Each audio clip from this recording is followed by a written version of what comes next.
You are safe. You are far away from that woeful asylum. Now rest, and find me when you awaken.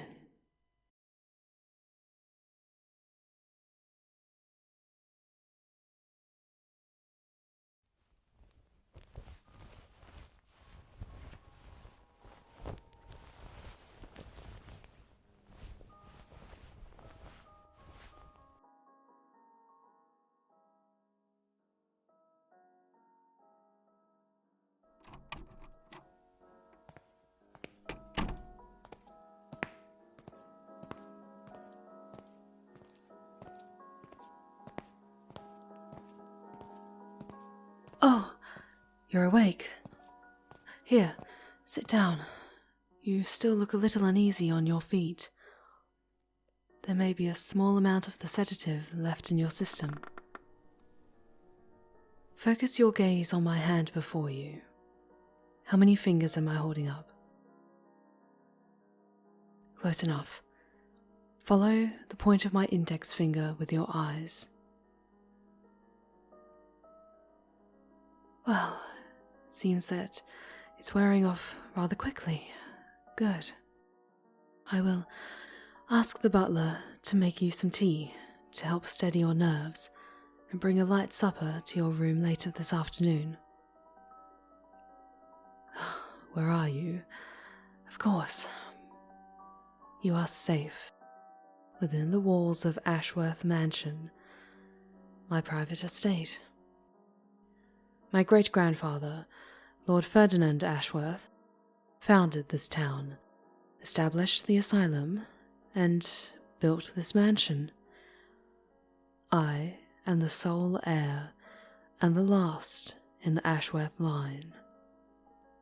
It is through these merits, combined with my skills as a trained doctor, that I am able to hold my prolific position at Ashtree Asylum, and my noble status means that the other doctors will trust that I am here purely to rest, and not attempt to pry into my private matters. Yes, my surname, Sharpe, is from my late husband. He was a gallery curator and art dealer. We used to be one of the most celebrated couples in the London social circles. But I returned to Port Ashworth after his death. Thank you for your sympathies. He was killed many years ago, and the wound that was left behind has never quite healed right. But enough of this melancholy. There are more pressing matters at hand. Thanks to our sessions over the past few months, I've managed to uncover quite a bit, but I still need more time to complete my work. My notes! Careful! That is a priceless heirloom. I see your frustration. Just please put down that bell jar. I'll answer your questions, all right? Just please calm down. What is it? You're referring to the sealed bell jar. I just said it's an heirloom, and a gift from an ancient benefactor in exchange for assistance from an ancestor of mine. A single page from an ancient tome, its edges forever burning, but not crumbling or fading. It is but one of my many treasures in my estate. But at present, there are none more valuable than you, patient 0981. I believe some proper answers are long overdue. I didn't dare speak my true intentions while you were still at the asylum, in case one of the other doctors, or worse, Professor Softly, managed to sink their teeth into you, manipulate you in some way, and force you to divulge what we discussed in private. You would be lost to me forever, and he would have the upper hand once again. What would he have done? Honestly, the question is rather, what wouldn't he have done? During our time together at the asylum, I tried to shift those tempestuous memories to the surface by gently awakening your subconscious. It took months of work, but we discovered some aspects of your history without causing any ill effects upon your person. If you had been taken into Professor Softly's care, I believe he would have stripped every piece of knowledge from your mind in a violent fashion, even cracking your skull open to see the words written on the inside of your cranium. His unexpected arrival at the asylum forced me to make a series of somewhat drastic decisions, but my quick thinking managed to get you out. And the fact that I've been formally requested to take a respite from my responsibilities has given me a perfect reason to stay in my estate. And a perfect reason to focus my attention on what's truly important. You. In case it wasn't already obvious, since you arrived, you have become my most important patient. I have done all I can to assist you with treating your nightmares and aiding in physical recovery after you washed up on my shores. But I know you're not insane, not like the others at the asylum. You are an educated individual with a powerful mind, and together we can begin to piece together what it was that you were seeking. What do I want with you? Well, I promised you answers. I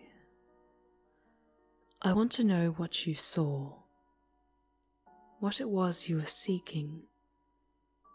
I planned on discussing this with you at a later date, but the professor's arrival forced my hand, and I could not discuss this whilst you were still in the asylum.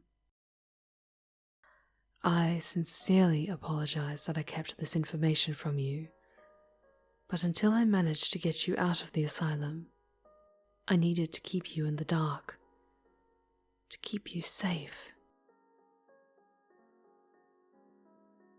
How did I get you out? Honestly, it was mostly luck. And a ruthless hand. I pay my servants very well for their silence, as well as their assistance, and they helped me stage your escape. There was a new addition to the morgue a few days ago, with a similar physique and hair colour to yours. But rather than be cremated as they were intended to be, I disfigured their face and limbs with some medical tools and had a servant smuggle their remains out of the asylum. The body was cast over the cliffside, and their profuse bleeding attracted many hungry little sea beasties, only further erasing their identity. Your disappearance raised an alarm. A search was conducted, and, according to this document here, it is with deepest sympathies that we report that patient 0981 is dead.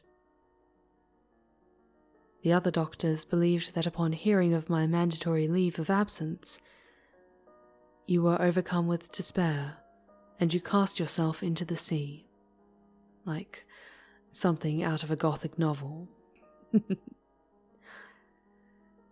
I know that Professor Softly will not believe this lie for long, but it gives us a few days to perhaps a week until his fury subsides and he decides to foolishly pay me a visit. But with luck, we will be long gone by then. Gone to where? To the sea, far off the shores of Port Ashworth, to the strange location you were seeking all those months ago. And And thanks to our sessions together, I'm starting to pinpoint exactly where this location may be. Here, come and stand beside me. These are my findings so far. Do you recall our sessions when I would try to ease you into that memory of when you were out at sea, clinging to that driftwood, and instructing you to trace your finger from the brightest star in the sky to the other stars around it? These are all of the drawings that you completed for me, and while to the untrained eye they appear to be little more than manic scrawlings one would see on the walls of an asylum, I see more. Much, much more. These documents here are star charts from the months prior to your arrival. What I aim to do is try to match the stars pointed out in your sketches with the cosmic movements over the past few months to triangulate your position out on the water. From there, I can use these maps, which reflect the ocean's currents, to measure where you would have drifted out to sea, and map out the area where your shipwreck and this possible island or other location may be.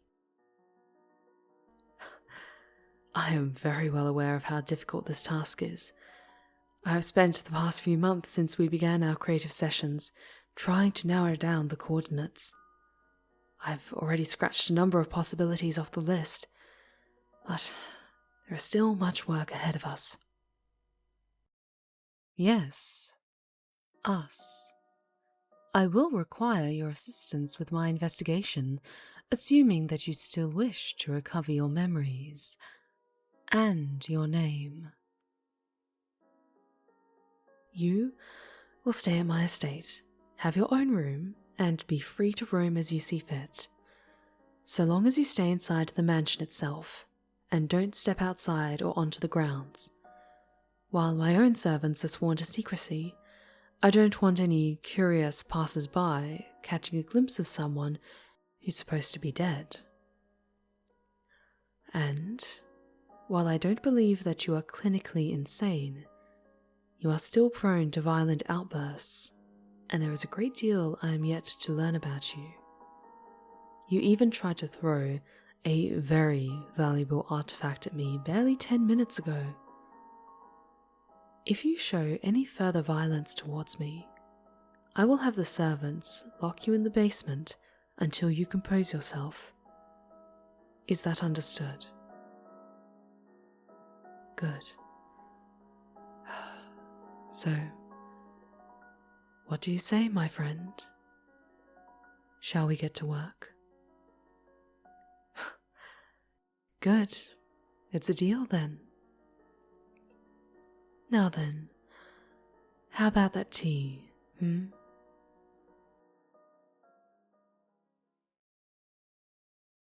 If you enjoyed this ASMR tale and want to become one of the incredibly kind souls featured here, then please consider supporting me on Patreon. To access my Discord server, attend my monthly live narrations, and enjoy other perks, click on the Patreon link below. Don't forget to check out my merch store on Fourth Wall to pick up some stickers or pins featuring your favourite characters, or a stylish shirt to show your support for the Seraph of Stories. You can also catch me live on Twitch every Monday, Wednesday, and Friday evening, so be sure to drop by sometime. Thank you. Don't forget to subscribe, and stay wicked and wonderful.